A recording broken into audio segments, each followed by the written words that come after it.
As Sport Executive Officer, I'm basically the main representative for all students in sport. A large chunk of my time is made up acting as Athletic Union President, and that means leading on the strategic, financial and operational side of running our 58 clubs, coordinating with members of the SDC, university and our own Athletic Union staff and AU exec to make sure that members are getting the best experience, the clubs are developing, and basically everything is going well. I think this role is incredibly important because first of all, you do a hell of a lot for the section. I mean, whether it's strategic, operational, financial, making sure everything's running as it should, making sure that when you're in decision making with either university, within LSU, within Loughborough Sport, making sure that students' priorities are basically put first across each sporting programme, whether it be the AU, whether it be my lifestyle, IMS, making sure that those needs are met.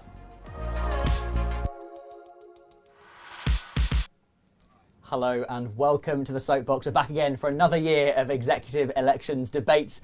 We're going to start off with the sport coverage as well. The first of our contested elections of the afternoon. We've got our tremendous panel here with us this afternoon of Matt Leonard, Lauren Durkin, Johan and Farid Youssef, who are all here and running for the role of Sport EO.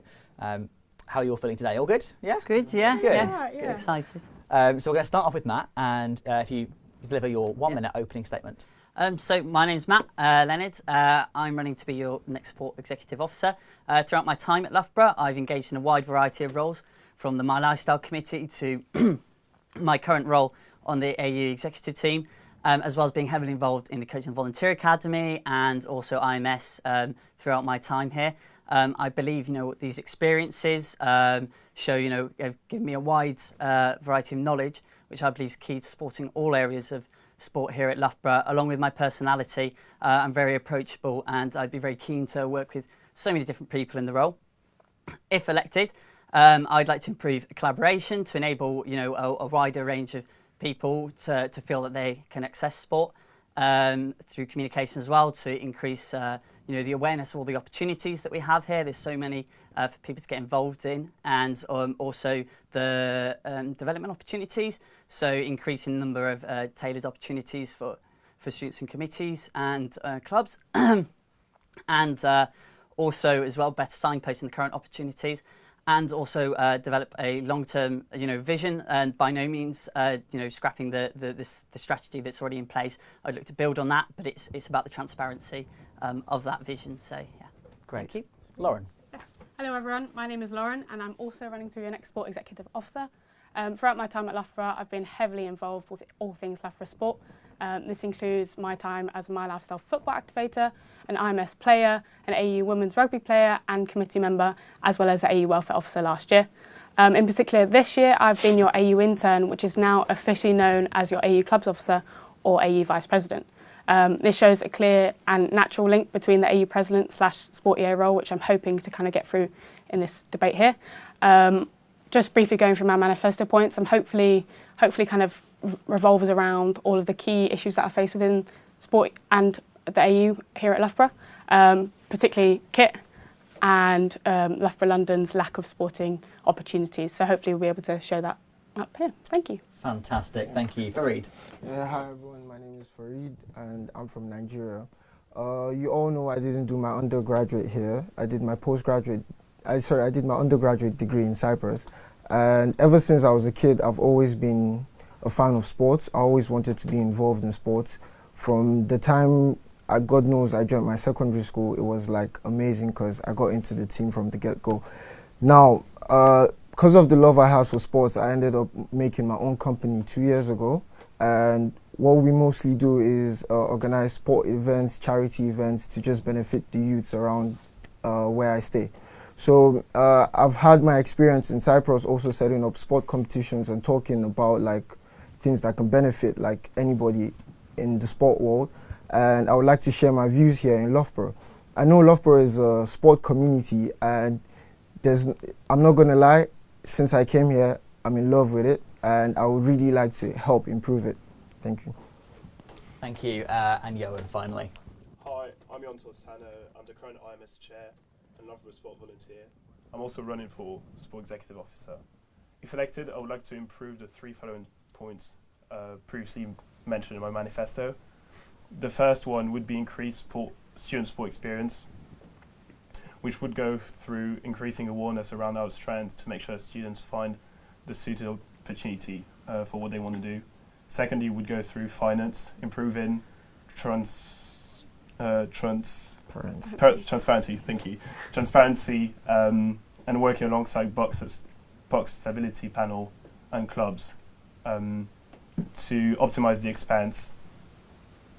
Optimize the expense and increase the budget through fundraising events, sponsorship, and alumni funds. And the last point would be to increase communication within and around our strands to increase awareness around our offers. I hope through this debate I'll give you reason to consider voting for me to be the next sport executive officer. Great. Well, thank you very much for all of you for your opening statements there. We're going to go for our first question here of this soapbox today. We'll start with you, Johan, as well. What do you see as the biggest challenge facing student sport at the moment? That's a very good question. In my opinion, I think we should keep in our mind that whatever opportunities we provide, they have to suit the student needs. This is something we're working along with Sports Senate, is trying to figure out what students want, if our offer is the right one. This is something I'm willing to work on for the next year, if I'm elected. Yeah, what about you, Lauren? Yeah, I mean, similar to Tolo, Sports Senate this year we've kind of been reviewing the overall Loughborough Sport offer. I know obviously strand-specific kit has been a big issue within the athletic union, but Loughborough Sport wide, I think having that awareness around the offer and kind of speak like in terms of specific individuals, postgrads, college students, having a real awareness about where their strands fit, the spectrum of sport that's available to them. You can go from my lifestyle recreational sport all the way through to performance sport. I just don't think people quite know or understand where they kind of sit within that. Matt, how would you look to rectify this? I'd like to rectify this. I think a big part of it's communication.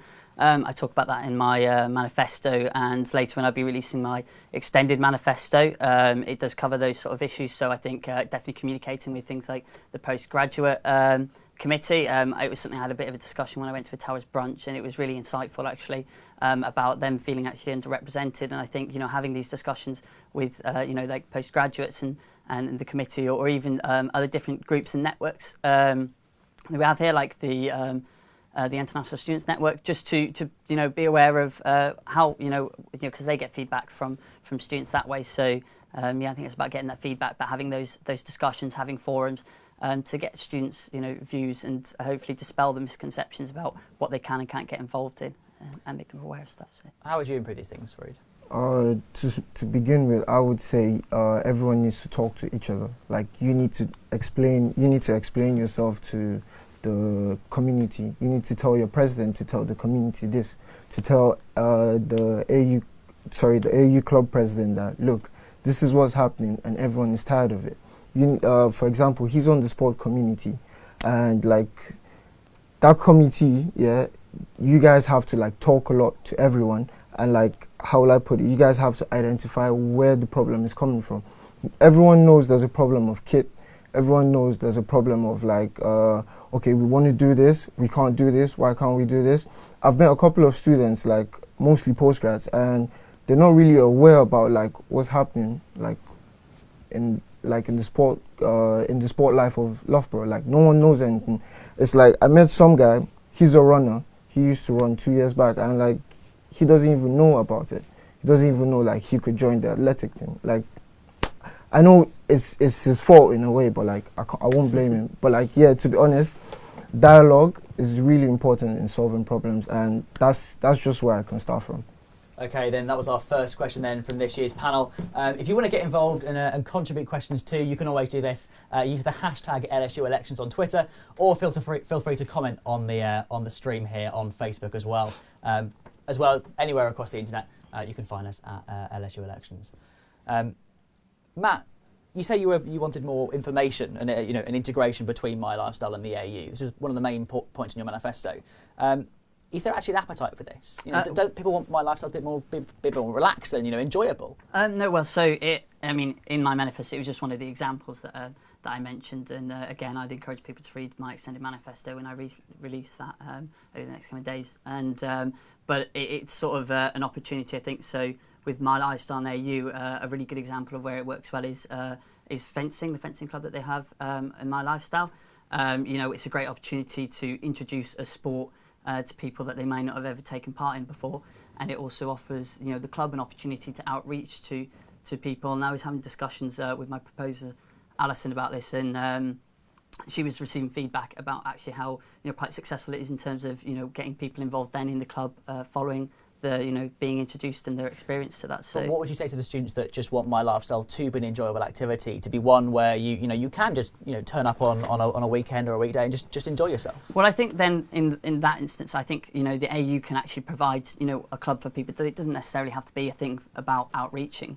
I think sometimes you've got all these different clubs that go on, and those people have got experience of that sport, and My Lifestyle is run by students, so maybe there's a need to have a new club, but it can be filled then not by just recruiting a new activator, which then they have to train up. They've already got so many different student coaches, and if there was an interest from AU clubs, maybe through collaboration with My Lifestyle, AU could identify actually there's AU clubs out there that are willing to put a club on in a session, and then that introduces people to a new sport. It also then expands the offer that My Lifestyle has as well. So. Okay, Lauren, you wanted to provide clarity over what Loughborough Sport actually offer. That was one of your main profile points here.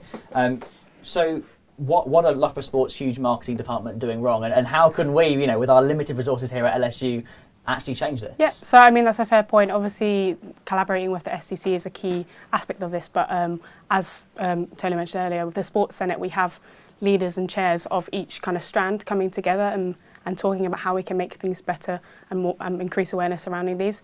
Recently, we've been working on creating a survey to kind of ask people what they think about sport and if they're aware of it and how we can make them more aware of this. Similarly, in my manifesto, I spoke about sports sec training. Obviously, at the moment, it's quite MS focused, I would say, and I think if we could give them more holistic training and make them understand more about what Loughborough Sport is, it should be better for those coming to university. I know for me, as a fresher coming to university and I got into my hall, I was just told about IMS sport, and it was only on my own that I discovered that there was something outside of that. So. Yeah, we just had a question from Twitter as well. This is probably a good one for you, Fareed. We've had a question about how you're going to engage more postgraduate students in sport. So how would you do that? So from the beginning of the year, everyone comes in like as new students. It's like you have to talk to them and show them. If someone decides not to go for the sport bazaar, you can't blame him. But if he's really interested in sports, you can just talk to him.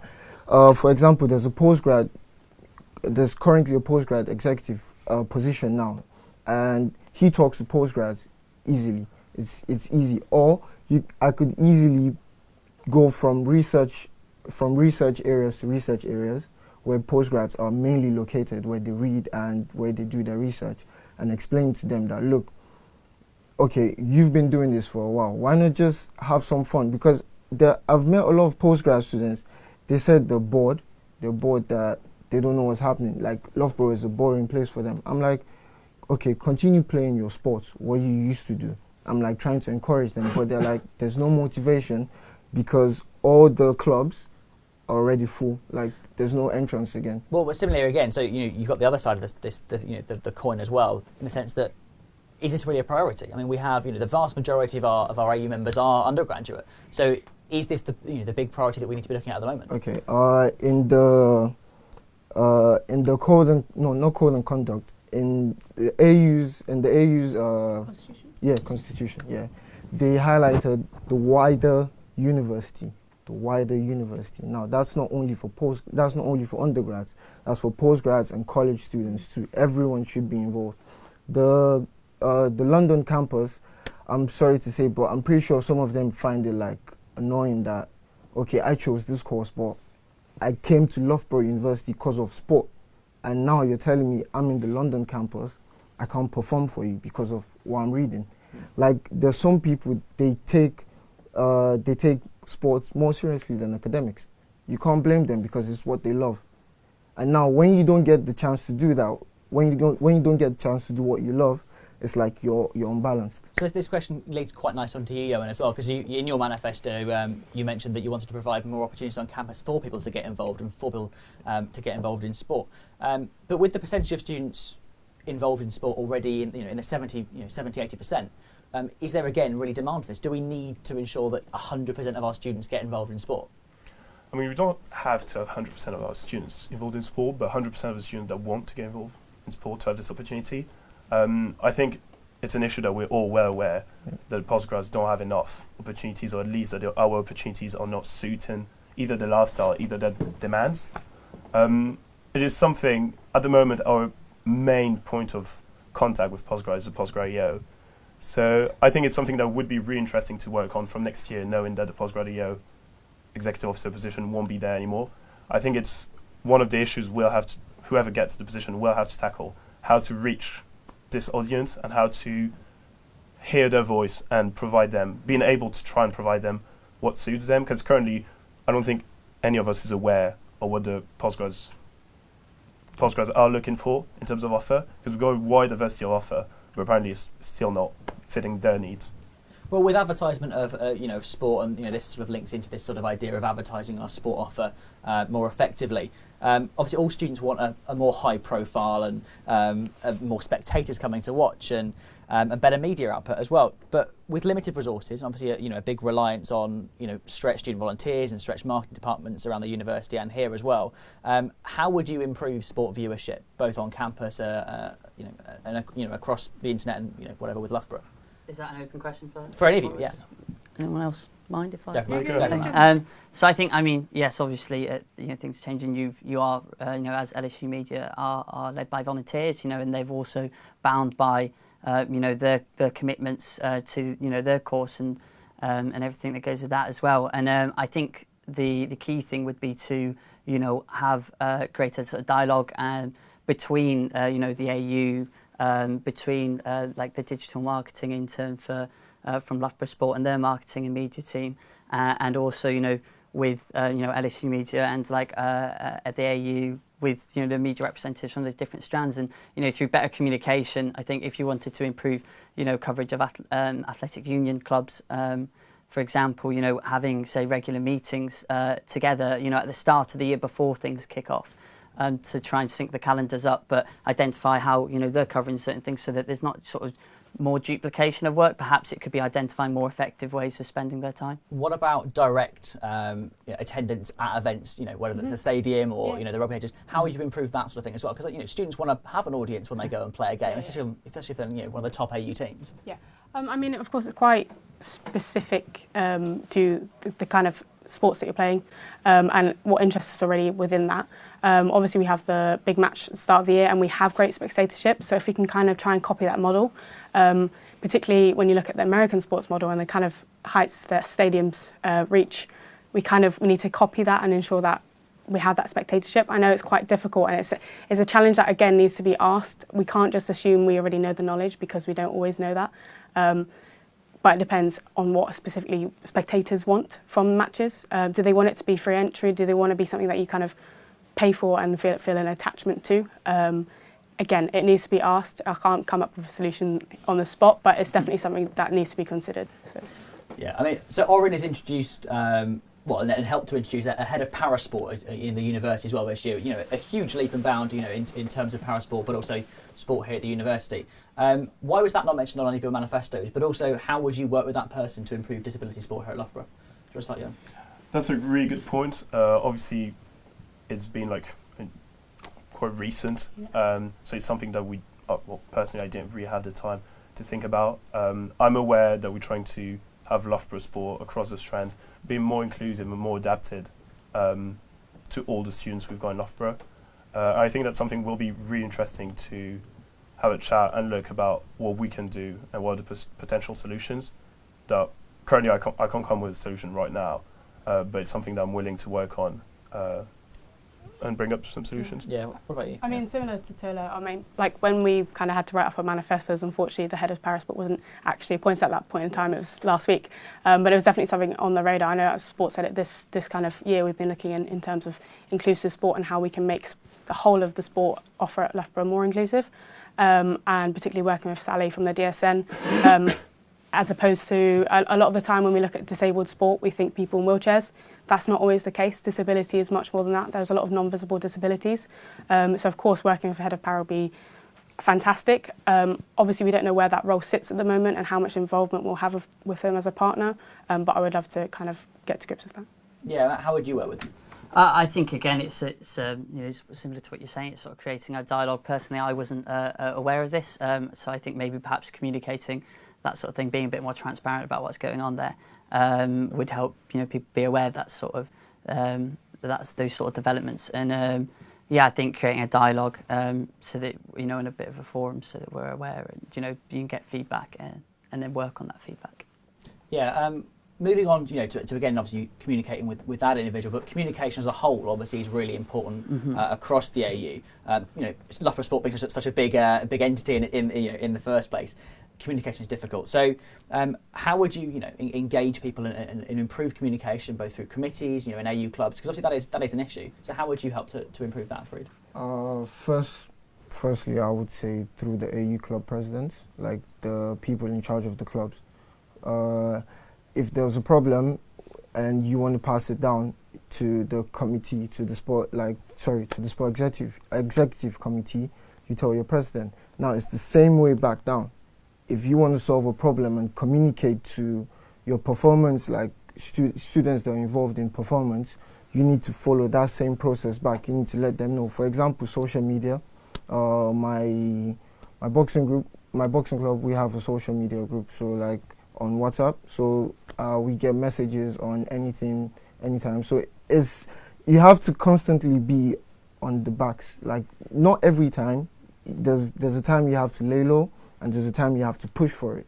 You have to let the students know that this is this and this is this. You need to do this. You don't need to come and tell me this, because like it's everyone. It's like there's this saying in Nigeria. It's very funny. It's like majority carries the vote. It's like, so if 80% out of 100% want this, who are you to like say I don't want it? Because it's better for you indirectly, but you don't know it. You don't want to agree with it. How would you improve communication between the AU and clubs and individuals? I mean, I don't think that there's only a communication issue between the AU and clubs. I think across the strands we can spot some issues. I think a lot of effort are being put in by the media reps, like from halls for IMS, from my lifestyle and AU clubs through their media rep. But I think that there's a lack of support to those people. From a personal experience, for example, we've had our new MMC, Marketing, Media and Communication Officer of IMS, who is coming from a sporting background, who had a lack of skills probably and knowledge in terms of media. But she shaped her position to make sure that she's having 2 graphic students that are really competent and really skilled to back us up and being able to release more entertaining and more efficient media content. I think that there's a lot to work with LSU media and marketing teams to make sure that our volunteers are getting more support and more opportunities to do their job properly, because they're trying their best. And we can see on the amount of posts we see on social media across the year, there's loads of posts, but I'm not sure they're the most efficient. I think we could improve and probably diversify the way we reach to students to communicate or whatever we're talking about. Yeah, so this is very exciting now. We're going to go and head down to JC's, where Natalie Doyle should be with candidates and the panel down there. Hi guys, welcome to JC's and our live audience back here. Our first question today is from Prescott, who is 40, 17, 18. I don't have. Oh yeah, I do. So from previous years and my experience, I'll tell you now that you won't get to do everything on your manifesto. So one thing is the least important, because when it comes to tough, you won't be able to do it. So I want to know what's the least important thing that you won't get around to doing on your manifesto. So there we go. What is the least important thing that you'll get around to doing on your manifesto? What's the least important thing on your manifesto there from Ash? Hard question. Wow. We'll start with Lauren here. Okay. I'm trying to think through my specific manifesto points in terms of the awareness one is quite broad. Obviously with the kit and the Loughborough London stuff and the finance stuff, very specific. I would probably say that awareness one is more of a Loughborough Sport wide problem, so not necessarily just for Sportio and AU Pres. I think the kit and the Loughborough London stuff is very immediate and actions that need to be done now. Awareness, I think, is a joint effort and isn't something that necessarily tops the list. So. Matt? So can you just repeat the question again? The least Yeah, important what's thing? the least important thing on your manifesto? I think the least important thing is quite a tough one because I I'll know start you spent time Oh, sort I've of. got your manifesto here. I can suggest something. Yeah, I'm sure you could, but I've spent you spend time trying to think of these things and actually use your experience to think, well, what's actually very valuable. I think perhaps arguably maybe and it's quite a broad thing, but maybe the least important thing is maybe the kind of long-term vision type thing, the long-term vision in the sense that there is a strategy that's already being worked on. Perhaps more work needs to be done on that. I think the transparency is the important thing there, but yeah, maybe perhaps that. I think. If I'm going to be honest, nothing there is least important to me.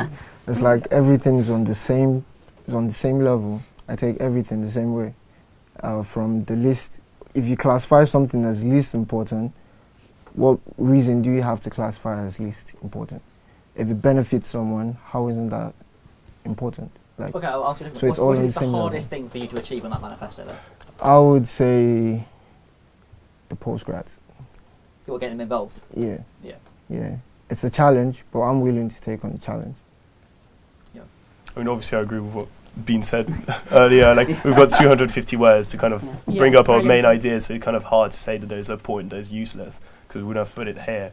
Though concerning my manifesto, I probably would say the example that I took of upgrading the Loughborough Woe magazine digital. I think it would increase the accessibility to students, but it's definitely not something that is major and will massively impact the experience of the students in Loughborough.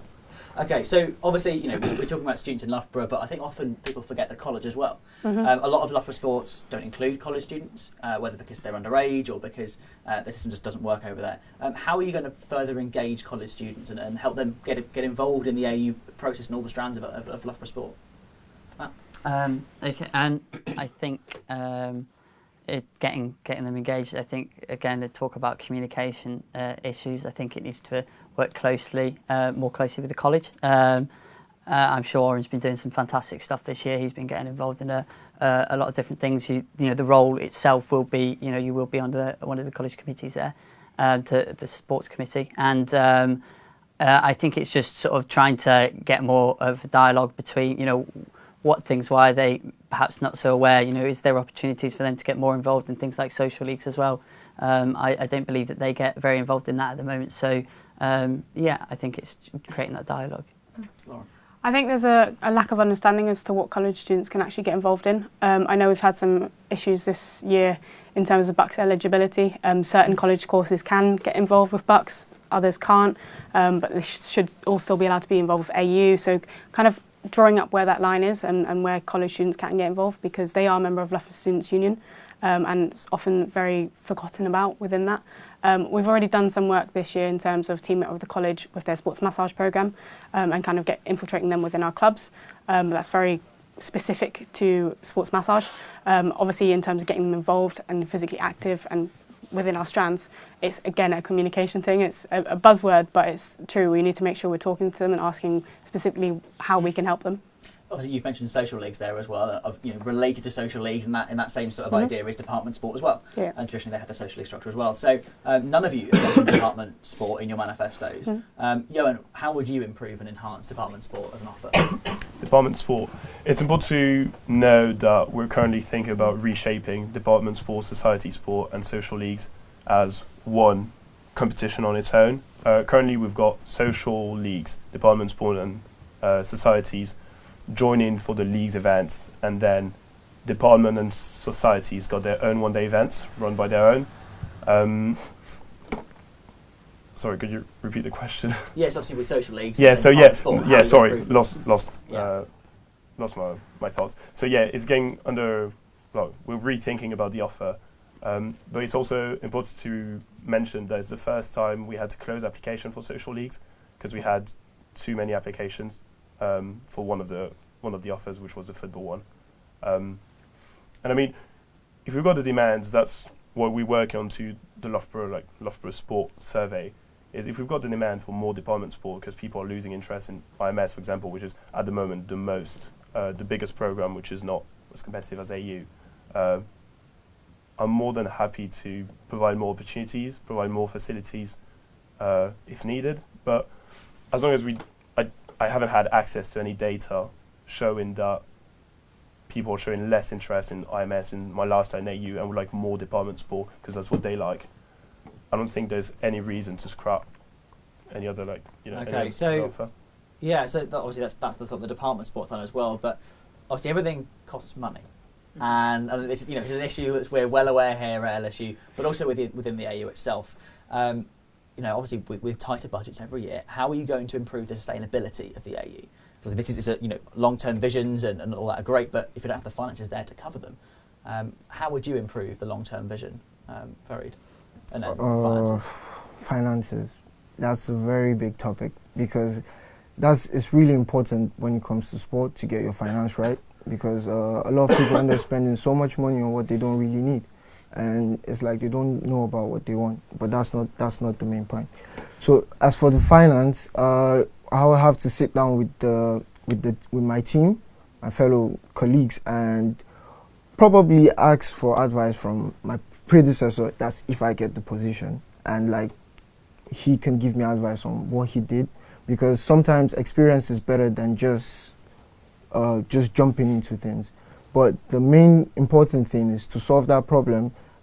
We'll have to sit down with the people in charge, the AU finance team, and the AU sport team generally, the sport committee generally. Lauren, how would you improve sustainability within the AU? Yep. So obviously we have the Bucks Sustainability Project already running.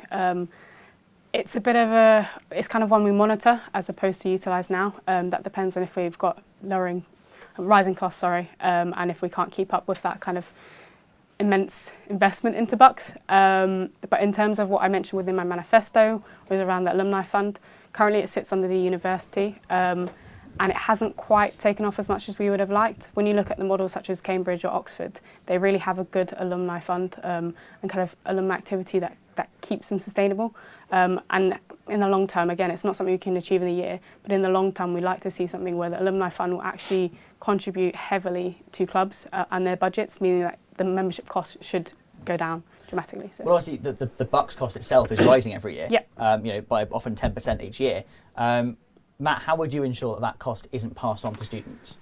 I think that's a really difficult question for me, if I was going to be completely honest, because I haven't really got involved too much in the finances. I think just trying to do everything we can with clubs to ensure that their financial health is really good, making sure that each year there's a vision on how they're going to be more sustainable. We have that a lot. Brodie does some great work with the club development side of things, and I think it's just really strongly supporting clubs so that they don't get themselves into a place where they're not financially stable. And because if they're in that situation, then they have to then hand off those costs to students. I think if we try and encourage perhaps more students as well, and communication about the different opportunities might even attract more students to be getting involved with the AU clubs, and perhaps then they'll feel more comfortable to get involved in those clubs, and then if those clubs have got more people coming in, they're going to have a bit more money, be a bit more financially stable, hopefully. So. And Johan, finally, how would you deal with this sustainability issue and with finances? So obviously, I haven't had access to any of the finance of the university, but from what I've heard and the information I got is that most of the previous sport executive officers have tried to optimise the expenses. I think that's something that we all should be looking forward to. We obviously don't want to increase the amount of money that students already put in sport, because that would heavily impact the accessibility of sport to everyone. I mean, it's not rocket science. If the costs are rising and we can't diminish the expenses, we have to raise our budget. There's few ideas. The alumni fund, I think, is a great idea, but it's obviously on the long term. Asking the leavers of the club every year to donate £10 a year, which is less than £1 a month, which I think is quite realistic. would bring us, let's say for 20 leavers, would bring us £200 on the first year. 10 years later, it would be £2,000 extra for the club. So I think that we need to think on a longer scale, longer time frame. But there's definitely some solutions that could be brought up. Well, thank you very much to all of our candidates here today. We'll let you have your 30-second closing statements each before we go back down to the piazza, the panel, in JC's. Not piazza this time, no. Matt, your 30-second closing statement, please. Just want to take the time to thank everybody here who's made this possible, for taking the time to tune in and listen. I hope you like what I've had to say. I'd encourage people to go check out my manifesto. I'm going to be around all week on campus, so please do come have a chat, ask me questions. And if you like what I have to say, I hope I've earned your vote. Lauren. Yeah, similarly, thank you so much for tuning in. I know elections can seem a bit of a fun joke at times, but obviously it's a serious position. And obviously listening to what we've said now, I hope you can kind of consider what candidate you feel is right for you and right for the Students' Union itself. Similarly, my extended manifesto will be released tonight, so make sure you check that out. And if you do have any questions, please make sure to get in touch. Thank you. Similarly, I would like to say thank you to everyone for watching this and supporting everyone basically. Seconders, the panel, the media team, everyone. Thank you. But if you've liked what I said today and you want to vote for me, sure, why not? I really appreciate that. But yeah, if you feel anyone here is the right person for you to vote for, then vote for the person. Thank you. Once again, many thanks for giving us a bit of time. If you got any ideas or questions about my manifesto, feel free to come and ask me. I'll be around campus till the end of the week. And that's pretty much it. Well, there we go. Thank you very much to all four of you for being here this afternoon. That's it for sport. Let's now go down to JC's, where the panel are. Hi guys, welcome back to JC's. I'd love to introduce you to our panel, which is just the other camera. Would you guys like to introduce yourselves? Hi, I'm Rihanna Hopkins, and I'm the seconder for Johan Tolosano. Are we clear up here? Hello, I'm Tom Hodnett. I'm the seconder for Lauren Durkin. I'm Alison Wainscott, and I'm Matt's proposer. I'm Yuli Shaheen, and I'm Farid's proposer. Okay guys, so how do you guys think that went? Obviously you guys were watching it along here with everyone else at JC's. How did it go for your candidates? Well, I think Lauren did very well. She's quite clearly very experienced with her first year doing welfare and second year as the intern, second in charge of the AU. So she's already fully aware what's happening within the AU role. She's fully aware of the finance issues, kit problems. So I think she had a good knowledge, and I think she did fantastic. Congrats guys. That was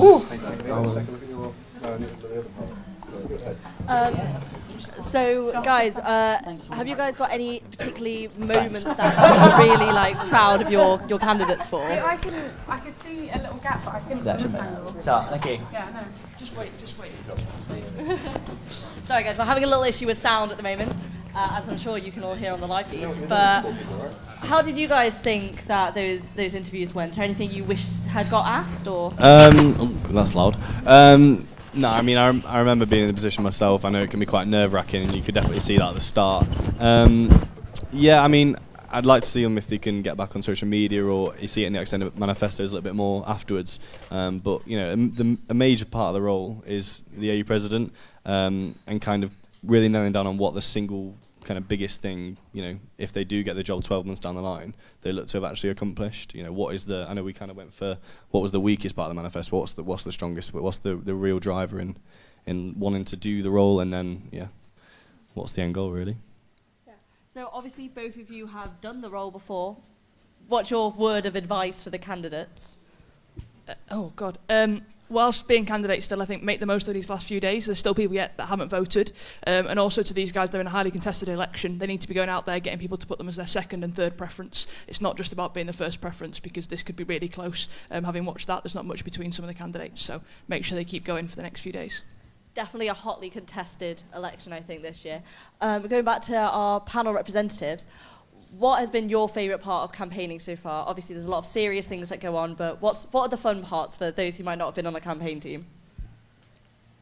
For me personally, it's just about going around campus, meeting different perspectives and different people, and hearing what their insights in, and also developing on that. I think we've got an issue with your mic there, so we're just going to use the one mic for the four of you.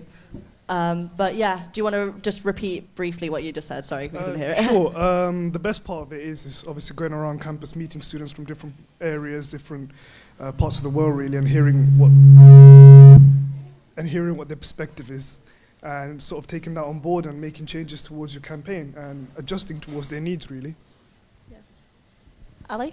Yeah, I think what he said had a good point. We went down to brunch at Towers and we got a lot of feedback on Matt's manifesto, and we spoke to some postgraduate students about what they wanted and what they wanted him to achieve, and it's just nice to get some gratification on the manifesto and almost be able to develop it and work on it, because it's not something that's set in stone when you write it to begin with. It's something that you can develop throughout the year. I think one of the best things is actually getting to know the candidate at more of an individual level. You'll see that all candidates, they charge around with t-shirts on, handing out sweets and not really explaining. But when you're behind the scenes, you see the individual as a leader and you fully understand what their plan is at a great level. And the way Lauren has gone about it and communicated so professionally means that we can then go on and pass on her message to those who really need to understand it. Because there is great awareness at Loughborough. A lot of people do know what's going on with sport. But when it's moving forward in the future, knowing what Lauren wants to do is really important. So I think that's been a real aspect on Lauren's behalf. I think this year, in comparison to other years of campaigning, where you really have to strip it down of all the costumes, all the palaver, things like that, you get to hear the policies more and what people want. And it's been great going out talking to people. And yes, they're shocked to not see you dressed up as a Superman or things like that. But it brings back what the real politics is about. And all of the candidates have got great manifestos and are fighting for things that our students want. So it's great to see it so reflective of the students' needs. Yeah, obviously we've got two very different sides of the sofas right now. We've got those who are completely backing their candidates, but we've got those who have sat in the position already. Do you guys agree with what the teams have just said about them having great manifestos? I think I can probably say it a little bit more, been a year out, but I was quite critical actually of the manifestos. I thought that it's hard with only 250 words, but it'd be really great to see how some people wanted to do some of these things. I also seen lots of repeats of things that have been on people's manifestos for a while, and not necessarily developments of what's been there. So actually, how have they seen what's already been built and wanted to build upon it? And just listening in the soapbox there, it was quite disappointing to people don't understand the difference between the union, the university, what Loughborough Sport is and what the Sports Development Centre is. There's things that whoever is elected really needs to make sure they're clear on. Yeah. I mean, I may have to be as impartial as possible. I think that across the board, there's varying levels of manifesto. All could have been better. But yeah, I mean, I can't really say much. Just make sure that, for those people that are voting, make sure you read the manifestos. Make sure, if you're watching this, obviously good, but then tell your mates, tell them to watch it, and so you make a really educated decision when you come to voting. Yeah, definitely. Yeah. Going back to our panel, you've obviously been working well with your team this year, working towards the goal of being elected. How would you call it now? Would you be stood up there on stage really confident about your candidate, or? I mean, it's quite clear we have got some very good candidates, but I stand by Tolo. I've worked with him for the last 3 years on a personal and on a professional level. I think he's a great guy and he wants to do the best for the students, and yeah, I'll be voting for him. Yeah, similarly, we will all be voting for our own candidates, otherwise we wouldn't be sat on the sofa, saying, actually, I've changed my mind. But I would like to be, I will be confident in Lauren because of her experience, and I hope that will shine through. I know Lauren through a professional manner as a club chair to her role as intern, and that's the way I've known her, and I would hope that people can see her experiences, and I hope that when hopefully if she becomes, the AU president, or the sport elect, it will shine through. So it's a hard call, you'll see on the night, but I believe she has the qualities to win this. Yeah, I think on a similar vein, I've worked with Matt this year on AU Exec, and I've definitely seen his professional manner, the way that he acts within his role, and I think that from the things that he said on that soapbox, he's shown his knowledge of the AU, and I think he'd be really good going forward for it. Absolutely, without a shadow of a doubt. I mean, obviously we do have some strong candidates, but I know Yusuf Farid in a personal and also professional level, and as what was mentioned before, about developing things that have already been set in place.